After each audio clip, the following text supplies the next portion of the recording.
Good morning to all of you. Good morning. It's glad to see all of you here. Hope you've had a great and fantastic Thanksgiving, and hopefully those that are still out visiting will have a safe trip back to join us again. If you are visiting with us, we're especially happy to have you this morning, and I need you to know that I am not the regular minister. Elliot, our regular preacher, is on vacation today. I believe he's in Indiana visiting some of their relatives, taking a little time off, and he'll be back with us soon. I do need to announce that next Sunday starts our new quarter. We still need 3 teachers for Sunday morning and 3 for Wednesday evening.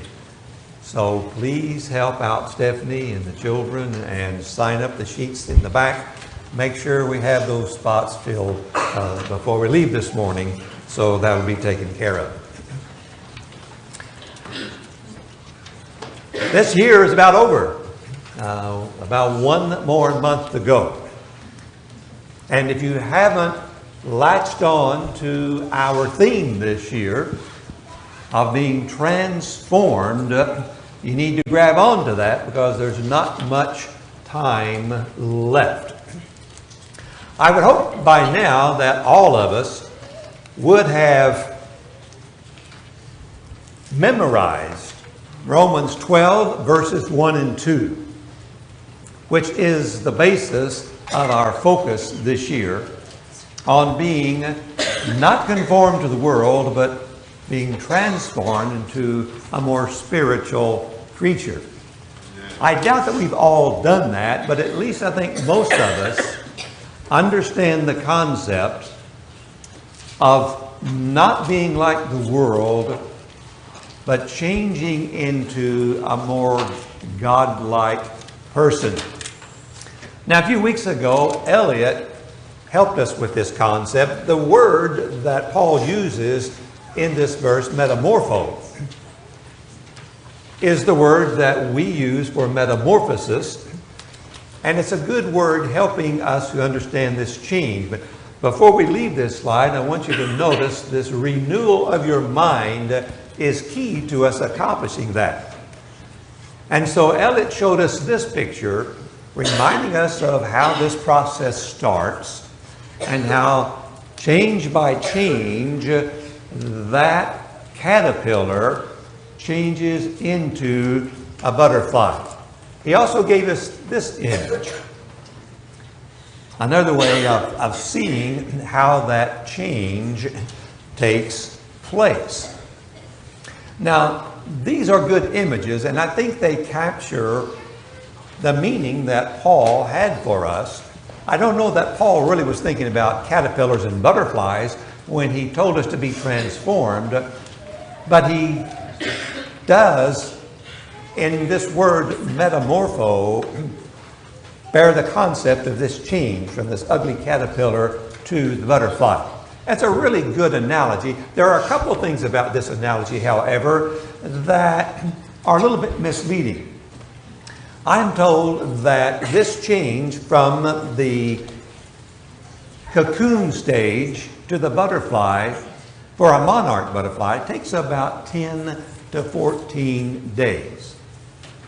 Our change from one who seeks after the world to one who becomes a godlike creature cannot happen in 10 to 14 days. It's not going to happen in 10 to 14 months, and probably not 10 to 14 years. It is a longer, drawn-out process. Also, another feature of this analogy that isn't true with our change is that this change is automatic. That caterpillar does not have to take out his list when he starts this process and say, okay, I need to do this. I got to make sure I do this. I got to work hard at accomplishing this. This process is by nature going to happen with the caterpillar. It's automatic. But that change for us is by far not automatic. There's nothing automatic about it. It takes every ounce of spiritual and mental energy that we have to accomplish this change. It's something that demands our full-time attention. So, how are we doing? How are we coming along with this process? You know, there's hardly any kind of special device that we can use to measure our spirituality. You know, Tori can use just about anything. And Tori works for American Airlines out at the airport. I wish Tori would go to the people out there and get one of these scanners. Bring it here and modify it so that it would scan our spirits and give us a readout on how well we're doing. Wouldn't that be great? We could set that up in the foyer out here about once a quarter. And then as you come in, the elders could gather around and they could, you know, check the readout right there. And you're coming through, hey, great, brother, you're up 2.5% from what you were last quarter. Or you slipped about 1.5%. Why don't you get with us this week and we'll work on that. Tori can do about anything, but he can't do that, unfortunately. But it would really be great if we had something like that. Well, since we don't have that, what do we have? What do we have to measure to tell us whether or not we are really transformed or we've just been reborn? Now, all of us who are Christians have been reborn. We put off that old man in sin and we become a new creature in the sense that the Spirit of Christ now dwells in us. But have we furthered the process once we've started that new life of being reborn and accomplished the transformation that God expects of us? Well, since we don't have a meter, how do we measure that process? Well, Paul kind of helps us out on that a little bit also. Over in Ephesians, when he writes to the Ephesian brethren, he has the same idea in mind of being changed, but he refers to the fleshly life and the spiritual life and says not to walk by the flesh, but to walk by the Spirit. And he enumerates in Galatians, the 5th chapter, verses 19, 20, and 21, those characteristics that are seen in one who walks after the flesh. And that includes adultery, fornication, uncleanness, unbridled lust, idolatry, sorcery, enmities, wrath, self-ambitions, dissensions, envies, murderers, drunkenness, and revelings. And then he says, now the one who walks by the Spirit bears the fruits of the Spirit, and he has these characteristics in his life. There's love, joy, peace, patience, kindness, goodness, faithfulness, meekness, and self-control. And then when we go back to Romans 12, verses 1 and 2, and some of the other characteristics of this transformed person, we can see that we could add to this list one who lives by the Spirit, one who is a living sacrifice, one who's pleasing to God, and one who has met God's approval and learns what God's will is by doing it. So we have these two lists of things that help us to compare our life with these things to see how are we doing? How are we coming along? How are you doing with that? I would hope that your progress in this venture is better than one of my brethren's resolution to lose weight. Early this year, 2017 in January, speaking to one of our brethren, and he said, you know, I put on some extra weight last year, especially for Thanksgiving and Christmas. I've gained 10 pounds, and this year in 2017, my resolution is to lose 10 pounds. So I said, well, do you think you could do that? He said, yeah, you know, that's less than 1 pound a month. That should not be a problem. I saw him a couple of weeks ago, and I said, hey, brother, how are you coming along with this 10-pound goal that you have in mind? He said, oh, it's pretty good. He said, I got a month and a half to go, and I only have 15 more pounds to lose. Obviously, he was not paying enough attention to what he had resolved to do. And if we're not careful and not paying attention, this task we have before us will also not get accomplished.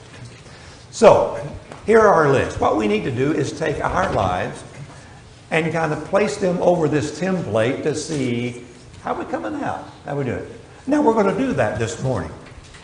Except we're going to use my life. I'm going to be the guinea pig to give you an idea how this might help us out.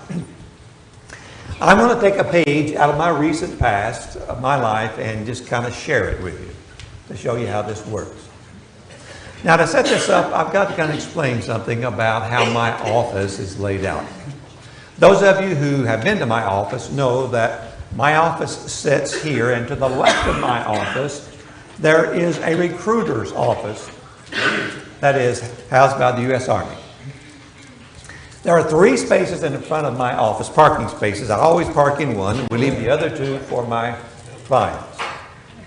There are 3 spaces in front of the recruiter's office, and there's always, most always, 2 government cars parked there. Well, when people come to the recruiter's office, Linda and Kim and I have noted over the last year or 2 that a lot of times, instead of parking in front of the recruiter's office, or 8 or 10 other spaces to the left of the recruiter's office, they park in front of ours. Now, behind that row of parking, there are 2 other rows of parking, another 30 feet away or whatever. There's always parking there. Now, why do these young men who are supposed to be at the height of their physical ability, coming to join the Army, not have enough strength to walk an extra 20 feet to get to the recruiter's office? It's not a big deal, but it's just a little bit frustrating. Now, we try to be good neighbors to the people next door, and a lot of times they're out of the office. USP will bring packages and their door is locked because they're gone. And we allow them to bring them over to our office. We'll sign for them and we'll leave the packages there until they get back to pick them up. Last March, I believe it was, this tax season, toward the end of March, one of my clients came in for their appointment. The wife of this client is in really bad health. In fact, I think they've had to cancel a time or 2 before in their appointments that year because she just wasn't healthy enough to come. Well, he comes to the office. It just so happens that the spaces in front of my office are filled. He parks in front of the recruiter's office as close as he can so his wife can get inside and sit down and we can go on with their appointment. So I'm sitting there at my office doing their taxes, and about 45 minutes into our appointment, Linda comes in and she says to the husband of this client, excuse me, John, but do you have a certain vehicle? And he says, yes, I do. She said, I'm sorry, but the recruiters say you parked in front of their office and they want you to move it. He does. He gets up, he goes and moves the car. I finish their appointment, a tax return, and about 15 minutes later, I'm already a little bit miffed at this whole idea. And I go out to Linda and I say, Linda, what happened here? She said, one of those recruiters came over here and made him want his car moved. And she said, I told him that they're always parking in front of our office. And he just the same as called me a liar, said that wasn't true. My blood pressure, which is usually about 110, immediately went to about 220. And I said, this is crazy. And she said, you told him to come and move their vehicle. I did not. By this time, I was pretty well aroused. And so I storm out of my door. I walk over to their door. Now, you remember in some of the old movies,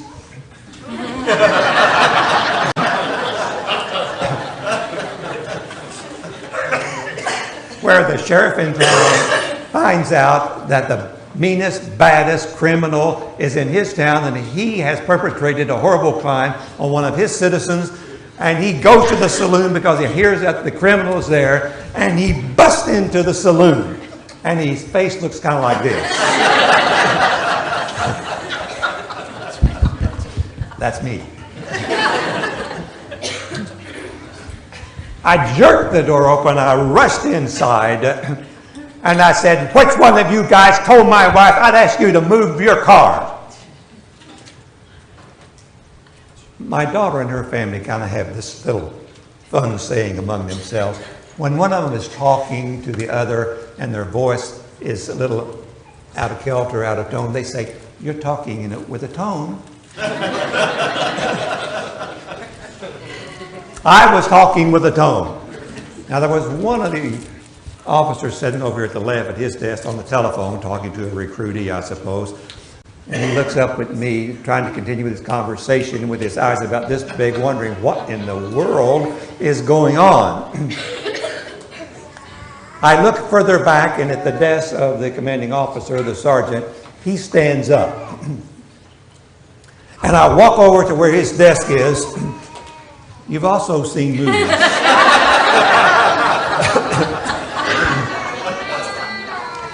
Movies where the commanding officer is in the face of the private. You can see the fire in his eyes. You can see his ears are laid back. His veins on the side of his neck are pooched out. And you can only guess the amount of decibels in his voice. And he chews that private out up one side and down the other.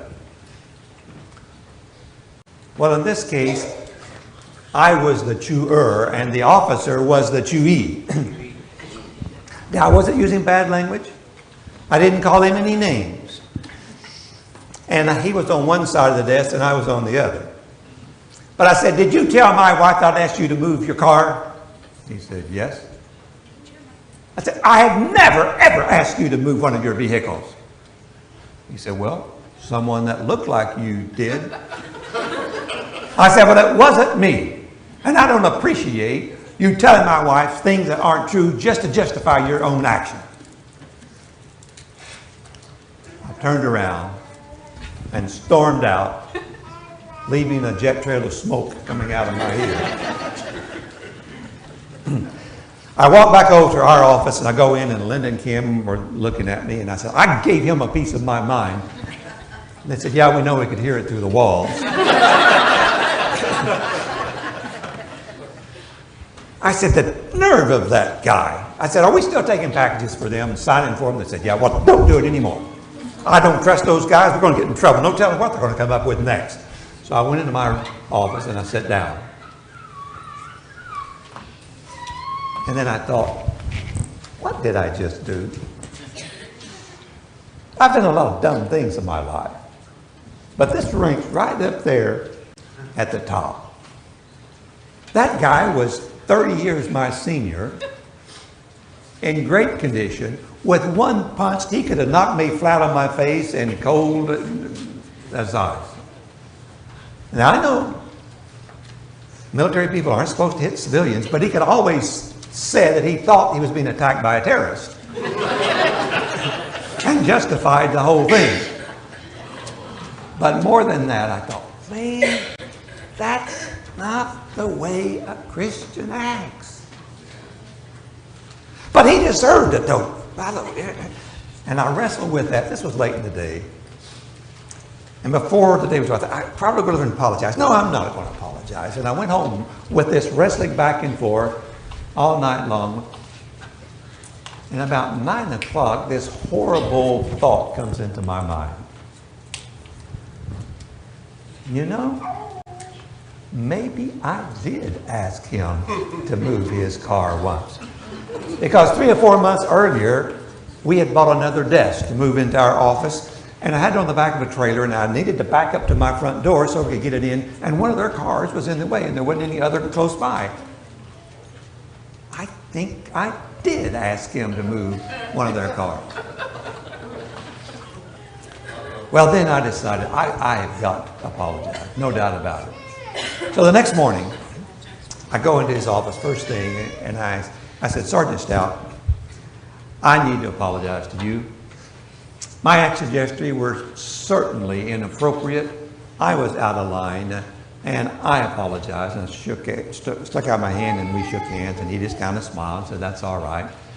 I said, you know, I'm just completely out of line.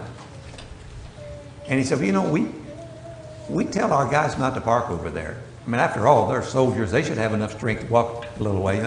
We were thinking the same thing. And we had a nice conversation about it, and everything was cool. But when I take that page of my life and I set it up here, how do I fare?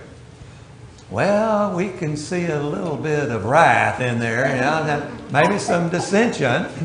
How about love? No, no love. Joy? Not a bit. How about peace? No way. How about self-control? Are you kidding? Well, I flunked the test. Bad. Strange thing, however. Now, their door is always locked. And they've got this little button over here that you have to push and tell them who you are before they'll let you in.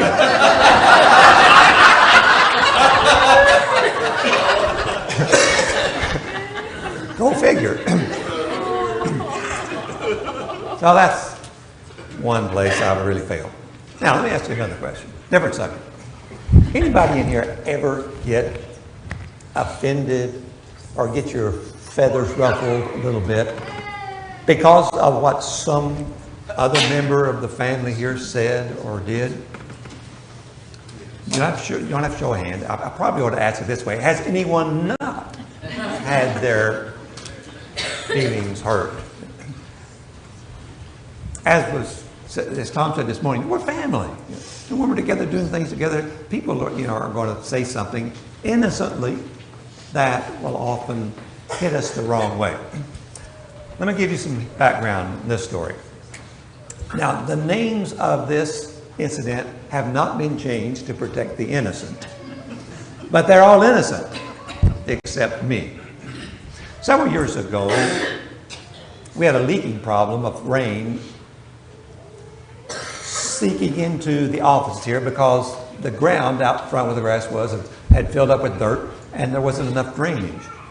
And so Alan Ringel comes to the rescue. He digs out a bunch of dirt and he puts some gravel in there so that not only are we lower, but we don't have the problem of having to mow the grass and everything. It adds a little variety to the looks of the building. You all probably know there are several women who are always trying to beautify the surroundings. They're planting flowers, they're putting decorations up, and the first one thing and another. I'd gotten rookie dude into doing some of that because of Linda's activity, and I tell you, it's hard work. Well, there was a statue, this particular statue, that someone had bought with their own money. They had put out here, and it had been moved a time or two to try to put it in the most strategic place. But the kids were walking. You put something in the presence of kids, they're going to walk on it, run on it, jump on it, walk around it, climb over it, push it, pull it, because to them everything is a toy. Well, Linda and Pat thought, we really need to move that because someone's going to get hurt or they're going to break it, and it just needs to be replaced. So they thought a good place for that would be to put it out here in front where the rocks are. Because it's just a bunch of rocks, we need something to break it up and to make it a little more beautiful. Kill two birds with one stone. So they moved it there. Now, a couple of months ago, I get this text, a text that was sent to Elliot and to Keith and to myself. Perfectly innocent text. I just want to show you how crazy my mind works sometimes. And David says, would someone tell me why there is a statue laying in the rocks on the west south of the handicapped doors? Perfectly good question. He's seen it there, wanted to know why. Keith says, well, I'm sitting at the office. I'll have to check. Now, mark that timeline because that's as far as I read before I started responding. Before I responded, These things were text. David says, not hurt anything, just looks strange. And then Elliot says, well, it's been on the north end of the building for a couple years and someone evidently moved it.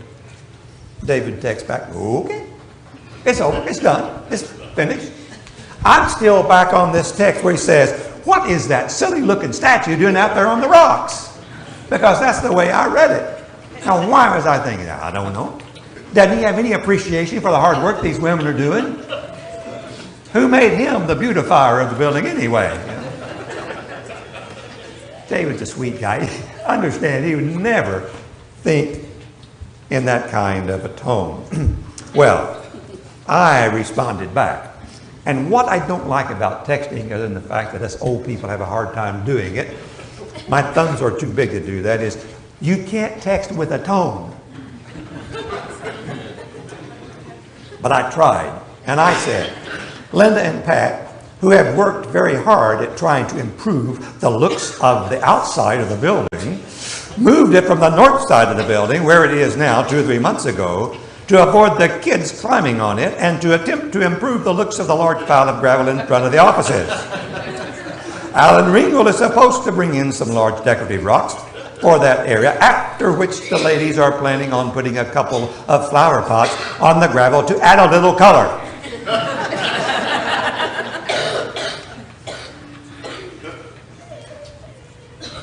Why I was in that mood, I do not know. It may have been the Monday after OSU lost another football game.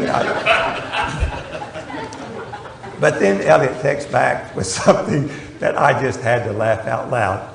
He says, it looks nice when you put it that way.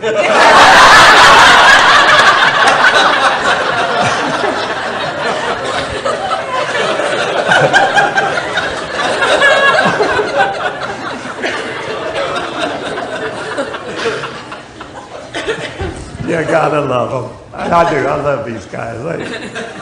They are great.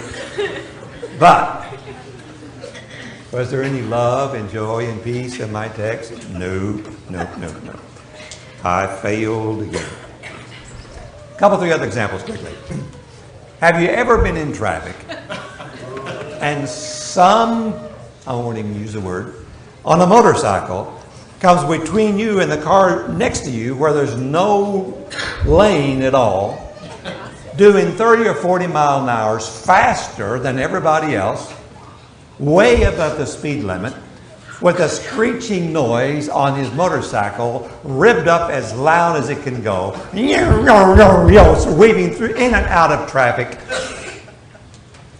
Yes. You know what I think. Yeah. You know what goes through my mind then? I hope he runs into a ditch somewhere. Or, yeah, this would serve him right. He's going to cause an accident. He needs to get off the road until he grows up. Any kindness in that thought? I don't think so.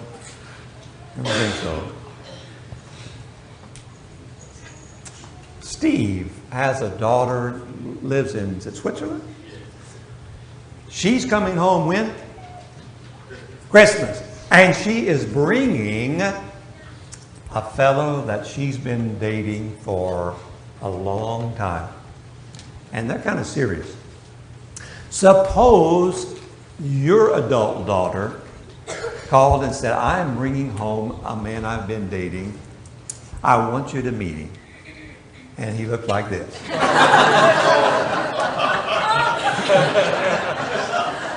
Or like this.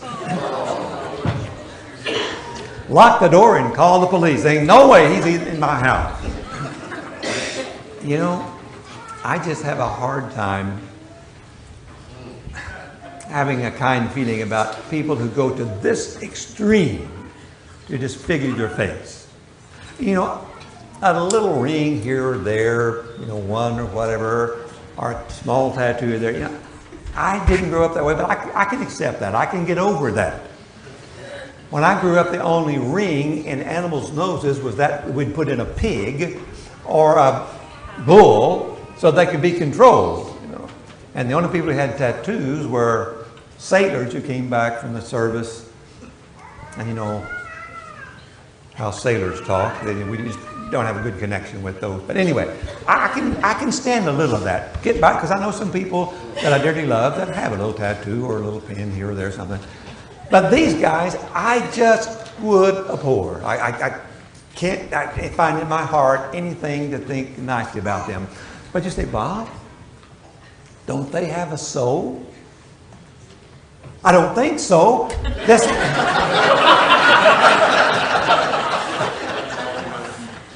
This guy has had 100 holes poked in his face for these metal pieces. He's had thousands of ink or needles poked in his head, and all the soul has just oozed out. Yeah, okay, they do have a soul. And you know, to God, their soul is just as valuable as mine. Christ died for them too.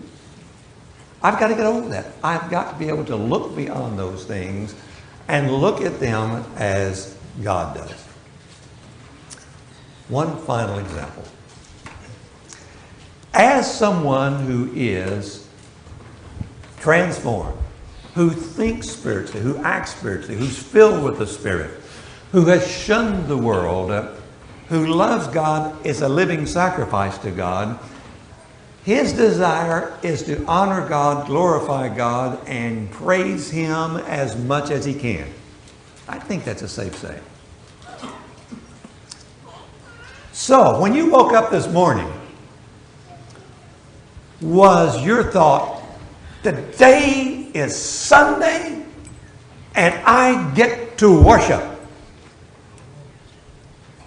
In fact, I've been looking forward to it for 2 or 3 days. That wasn't me. I like to come to worship. I like seeing the people. I like visiting with everyone. I like being encouraged, seeing the smiles, feeling the love. But this desire, today I get to worship God, is exciting. I'm not there yet. I should be, but I'm not. Now, I'm not like this character. Poor little kid. I'm not that bad. I've left that. But I'm just not there. I'm working on it. Now, why all these examples? 2 things. First of all, they say that confession is good for the soul. Well, my soul's had a lot of good today, and it needs a lot of good. But secondly, we need to understand as we try to evaluate our process, there's a lot of things in which we're going to fail. And what Satan wants to do is to discourage us. And he wants us to believe that you have failed so miserably that there's no way you're going to succeed at this, so just forget it. In Searcy, Arkansas, where our children go to school, it's a Christian school, Harding Academy, every year they have what's called a Grandparents' Day. And 300 or 400 grandparents come to their special day, and the kids try to make them feel welcome. They sing songs to them, and each of the different age groups will sing songs. They'll come to the front. Last year, then I went. We go every year that we can because it's such an enjoyable thing. But they started with the little kids, the preschool kids, ages, I don't know, 4, 5, maybe 3. And they had 60 or so of these kids on the front of the stage, and they were singing this song. And I can't remember all the words of it, but at the end of the song, from each stanza, they ended with, God's still working on me. And we need to remember that.